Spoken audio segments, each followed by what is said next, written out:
warahmatullahi wabarakatuh. Salam jumpa, salam sejahtera untuk Anda semua. Kembali saya Muhammad Air menemui Anda di Arah 9 Channel.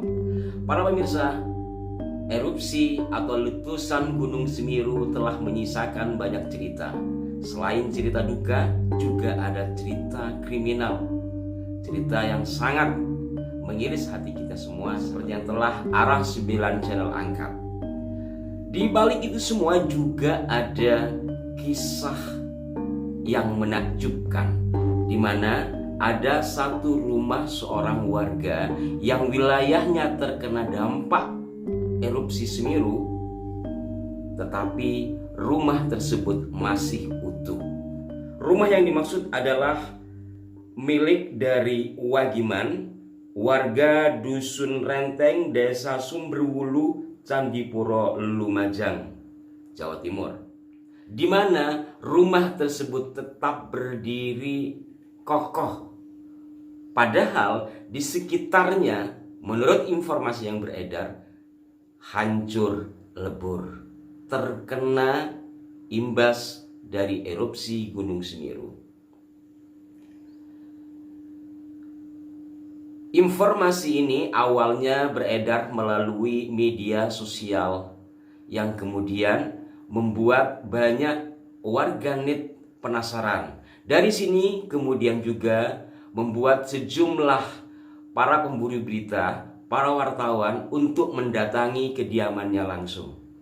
Sehingga akhirnya didapat informasi tentang kebenaran bahwa rumah tersebut memang masih utuh, sementara beberapa rumah yang lain yang berada di sekitarnya hancur atau tertimbun oleh material lumpur erupsi Gunung Semeru.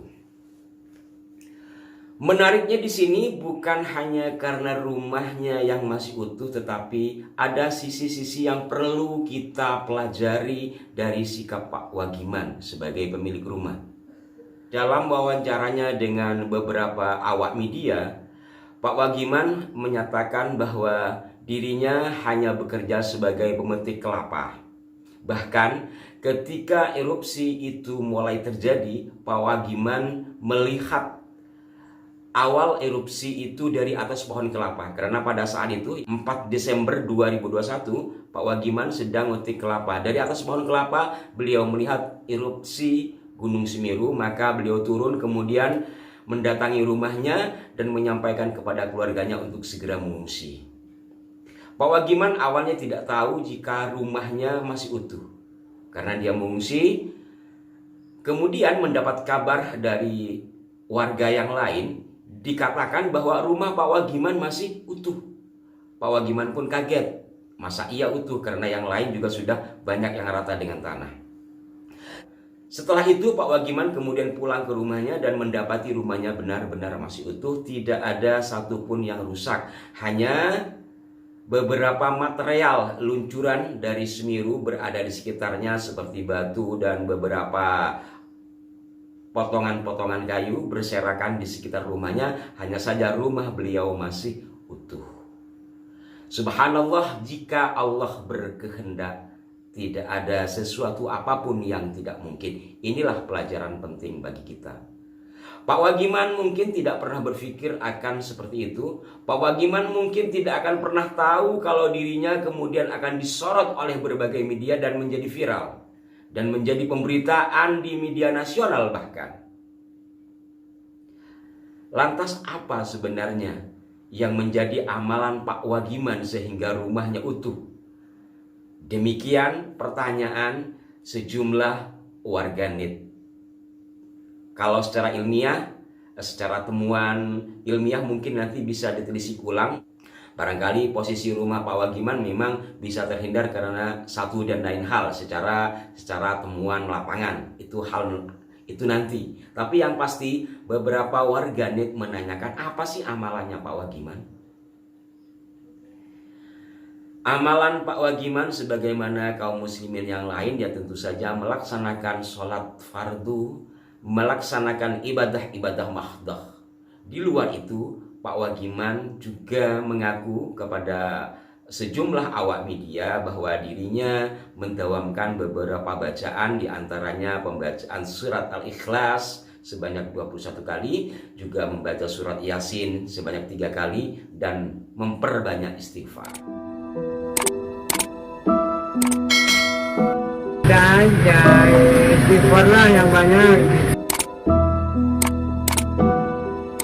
Surat Yasin Ya, surat Yasin 3 kali, khatamkan 3 kali.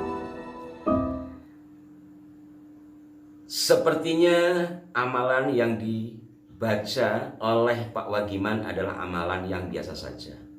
Karena memang pada dasarnya semua amalan biasa, hanya nilai keikhlasan di dalam diri itu mungkin yang tidak biasa. Kemudian para pemirsa, yang membuat saya merasa tersentuh, ada pernyataan polos Pak Wagiman yang mengatakan bahwa dirinya dengan tetangga itu sangat baik. Beliau menganggap bahwa tetangganya adalah keluarganya. Subhanallah, ini substansi, esensi dari perintah Nabi bahwa siapapun kita yang beriman kepada Allah dan hari akhir, maka kita harus memuliakan tetangga kita. Pak Wagiman telah melakukannya. Tak segan-segan, kata beliau, yang juga dibenarkan oleh sejumlah tetangganya. Apabila beliau memiliki sesuatu, beliau tidak berat tangan untuk memberikannya. Wallahu a'lam, apakah karena ini, apakah karena itu, yang pasti rumah Pak Wagiman Allah selamatkan. Setidaknya dari rangkaian yang disampaikan oleh Pak Wagiman, banyak hal, sekali lagi banyak hal yang bisa kita ambil pelajaran.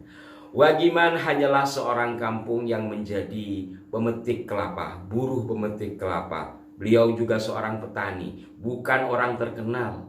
Kemuliaan seseorang di mata Allah bukan karena dia turunan siapa, bukan karena dia memiliki apa, bukan karena dia berpangkat apa, bukan karena dia disebut sebagai apa, tetapi karena ketakwaannya.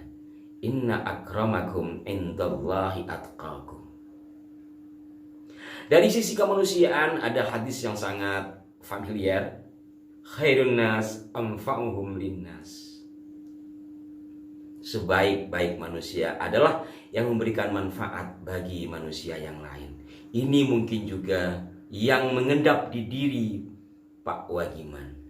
Para pemirsa sekalian, apa yang dialami oleh Pak Wagiman dan apa yang disampaikan oleh beliau adalah pelajaran bagi kita semua. Apapun dan bagaimanapun kita, Allah lah yang akan menentukannya. Bayangkan erupsi Semeru yang sedemikian dahsyat, jika Allah berkehendak rumah tetap utuh. Di sini juga mungkin menunjukkan kemuliaan hati sang pemiliknya. Namun mohon maaf, bukan berarti saya mengatakan yang rumahnya terdampak kemudian rusak lalu hatinya tidak mulia. Tidak, bahwa Allah bisa saja berkehendak terhadap siapapun yang dikehendaki, yang mungkin dengan itu seiring pula dengan kemuliaan hati yang dikehendaki oleh Allah. Mohon maaf apabila ada hal-hal yang kurang berkenan. Sampai jumpa. Wassalamualaikum warahmatullahi wabarakatuh.